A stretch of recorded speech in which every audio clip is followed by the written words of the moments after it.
Hello, my name is Mikel. I'm Daren, and we're the Airborne Toxic event, and you're watching MV Remix on the internet.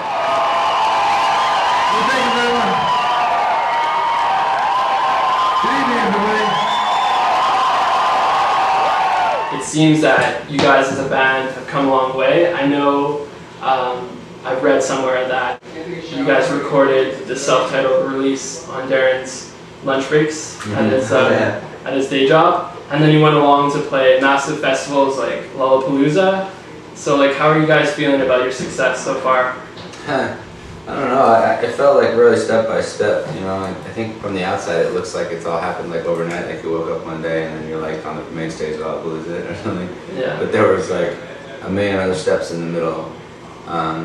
A lot of vans, station wagons that we had to drive ourselves in. But it's best to not think about success too much. It's better to think about, you know, trying to get along with your friends and your bandmates. Try to get through your day. Try to really think about how to make the show that you're playing, or the song that you're writing, or the record that you're making, you know, be about something that isn't compelling to you. You know what I mean?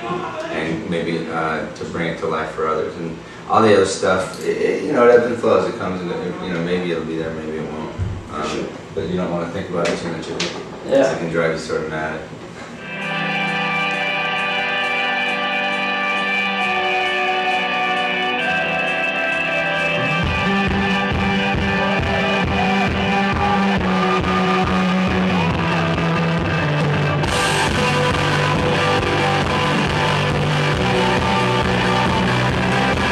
Did you find a difference working with Dave Sardi versus Pete Min?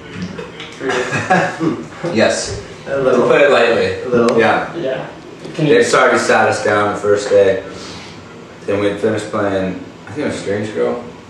Yeah. Some song for me. It was a new song I weren't used to playing. And he sits back and he's kind of got this little beard. He goes, alright, that's good. Just play it again, but this time sound like a band that's ever played before. First words out of his mouth. Okay. This is gonna be fun. This is what we're dealing with. Yeah. Alright. For the new album, how many songs would you say you recorded in total, and how many did you scrap? Well, I wrote 50 songs. Okay. We demoed it in 40. Yeah, about 40. Yeah. We had this big wall, so it was like this wall at my house. Everyone would come over for a few months, and over here was this big sort of well with songs. Yeah. And then to the left was what we thought would be the record. And it must have changed 100 times. Oh yeah. We'd take stuff off of this wall and put it over here on this side of the wall, and it'd be like a big deal. We'd be like, okay, everyone, check it out. What do you think? And everyone would be like, whoa, whoa, whoa, slow down. What about?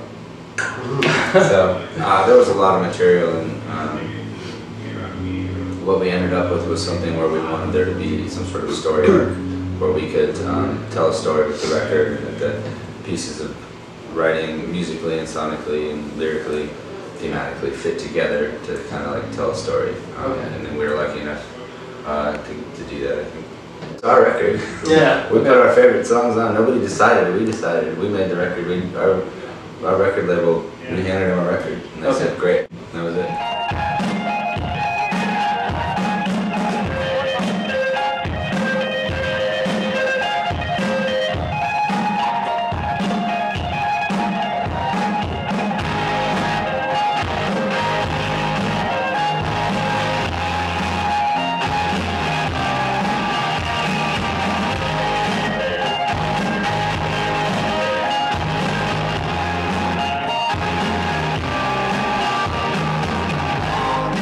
Like for the record, do you think like you could have changed anything or tweaked anything? Did they had to grab it out of your hands when you kind of gave it in? No. I mean, our record deal is, tell me when you're done with your record. That's what our label tells us. Okay. And so we said, sure. We're done with that record. When we were done, and until we were done, there was nothing. I mean, it was 100%. Every decision on there was ours. There was no other. Just nobody had any input but us. That's great. Rather fortunate, given that we are now on a major label, and a lot of the time, you know, you hear those horror stories about we handed them a record and they said no, give us something else. But they Island Def Jam gave us they kind gave of us our space. Yeah, they give them credit for it. For like such a big label that has so many pop and hip hop artists and stuff. They believe in us, and they pretty much just said, okay, great, thank you. That's awesome. And they were very supportive, and it's like super unrock and roll to like be cool with your label, but they pretty much told us any producer you want. We said we want Dave Sardi. They went and they got Dave Sardi. They said let us know when the record's done. We said it's done. They said awesome, we love it. Awesome. That was as far as it went. Yeah. Nothing. There were no people coming over to check our progress, and There was no like, hey, we need a better single, or hey, better turn that chorus up. Like none of that shit. It's great.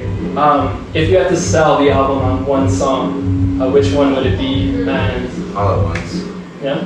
Song. I mean, it's not just. it's a good answer. I know, right? I was like, oh, I think that song is very much emblematic of the record as a whole in a way that even Changing really isn't, or Numb isn't, or All Ever Wanted, which probably be the single. Like it starts really small, and it's kind of goes from a whisper to a shout, and it sort of takes on the song itself has this big arc to it, and it very much sort of encapsulates the themes of the record, which have a lot to do with how life suddenly changes, and life doesn't change incrementally through some sort of evolution. It's just an event happens, and then 5 minutes before that event happened, you were one person. 5 minutes after, you're another person for the rest of your life. Okay. Do you think your 18-year-old selves would be able to identify with the band you are today? My 18-year-old self would be stoked. Yeah, I don't know. My 18-year-old self never would have actually expected this sort of thing to have happened. Yeah, I mean, I didn't want to be a musician when I was 18 at all. It didn't even cross my mind. What would you say is the, I guess, the greatest part of your career so far?